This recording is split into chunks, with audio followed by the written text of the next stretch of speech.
It was just a Tuesday, but the rain outside mirrored the gloom inside me.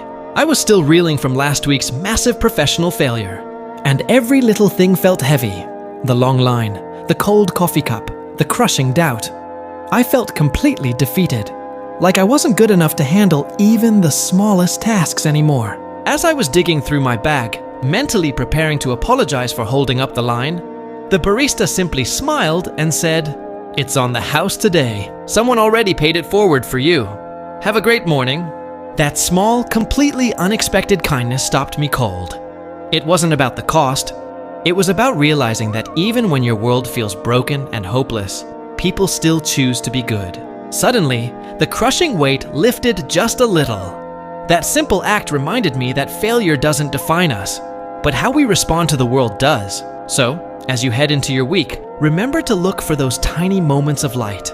And if you can't find one, be the light for someone else too. Last week felt like 9 battles, and honestly, I was the only one left standing. The coffee shop my dad left me felt less like a gift and more like a crown I never wanted. The espresso machine broke, a supplier canceled, and I swear, every customer was having a bad day.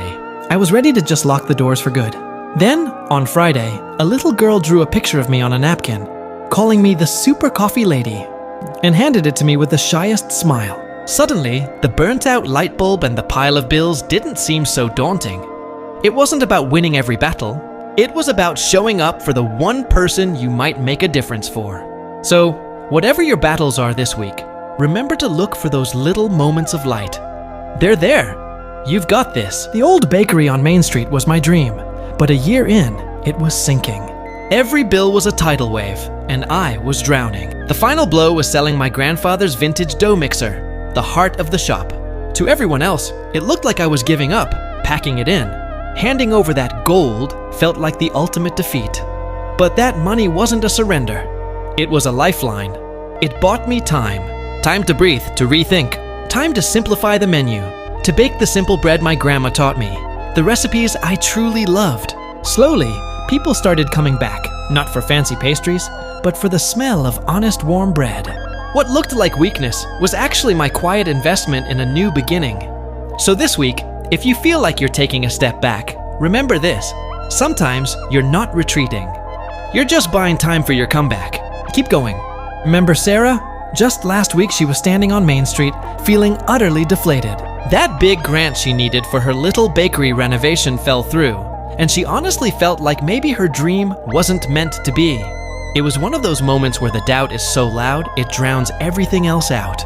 She was about to go home and just surrender to the couch when she saw Mr. Peterson across the street struggling with a tire that had gone completely flat. Sarah didn't hesitate.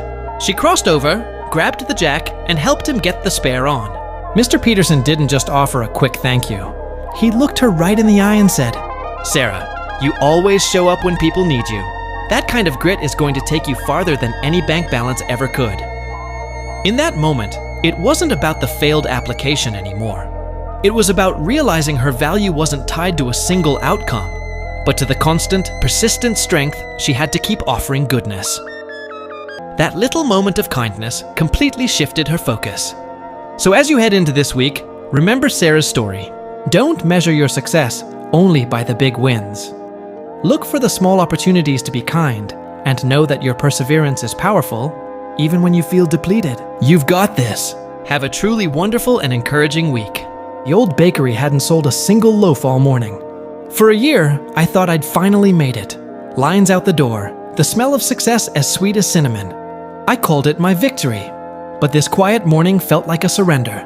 Doubt started creeping in, cold and bitter. Just as I was about to flip the sign to closed, the door creaked open. It was Mrs. Gable from down the street. She didn't want to buy anything. She just handed me a small, hand-painted ornament for the shop's little Christmas tree. It was a tiny loaf of bread. She said my bakery had brought our little town back to life. In that moment, I realized victory isn't a finish line. It's the small acts of kindness you inspire along the way. May your week be filled with unexpected kindness and the strength to keep going. Keep baking your bread, whatever it may be. The little bell above Clara's bakery door hadn't rung all morning. Doubt, cold and heavy, settled in her heart. Had she made a huge mistake? The scent of fresh bread filled a shop that was heartbreakingly empty. Just as she started to clean up, the door creaked open. An elderly man, leaning on his cane, simply smiled.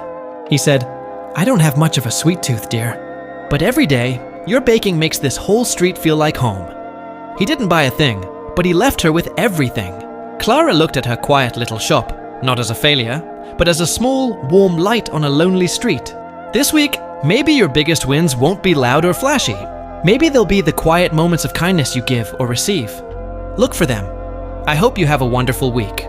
Ever feel like you've just burned the cakes? That moment when you've messed up so completely, you almost forget who you're supposed to be. Last Tuesday, that was me. Sitting in a diner, staring at a lukewarm coffee. Fired from a job I loved, my whole kingdom felt like it was burning down around me. I was just lost, hiding out in my own little marsh of self-pity. Then, the waitress, a woman I'd never seen before, refilled my cup.